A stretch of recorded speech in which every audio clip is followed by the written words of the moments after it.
حضرت جابر رضی اللہ تعالیٰ عنہ سے روایت ہے کہ نبی اکرم صلی اللہ علیہ وسلم نے فرمایا، تم لوگ ایسی عورتوں کے گھروں میں داخل نہ ہو جن کے شوہر گھروں میں نہ ہو، یعنی باہر سفر وغیرہ پر گئے ہو، اس لیے کہ شیطان تم میں سے ہر ایک کے اندر ایسے ہی دوڑتا ہے جس طرح خون جسم میں دوڑتا ہے۔ ہم نے عرض کیا، آپ کے بھی؟ آپ نے فرمایا، ہاں میرے بھی، لیکن اللہ تعالیٰ نے اس کے مقابلے میں میری مدد کی ہے، اس لیے میں اس کے شر سے محفوظ رہتا ہوں۔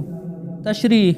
شادی شدہ عورتیں جن کے شوہر کہیں سفر وغیرہ میں گئے ہوئے ہو، ان سے نامحرم مردوں کے ملنے میں فتنے کا خطرہ زیادہ ہے، اس لیے رسول اللہ صلی اللہ علیہ وسلم نے اس بارے میں یہ خاص ہدایت فرمائی، اور یہ بھی فرمایا کہ شیطان ہر ایک کے ساتھ لگا ہوا ہے، اور اس کے اثرات آدمی میں اس طرح دوڑتا ہے جس طرح رگوں میں خون دوڑتا ہے۔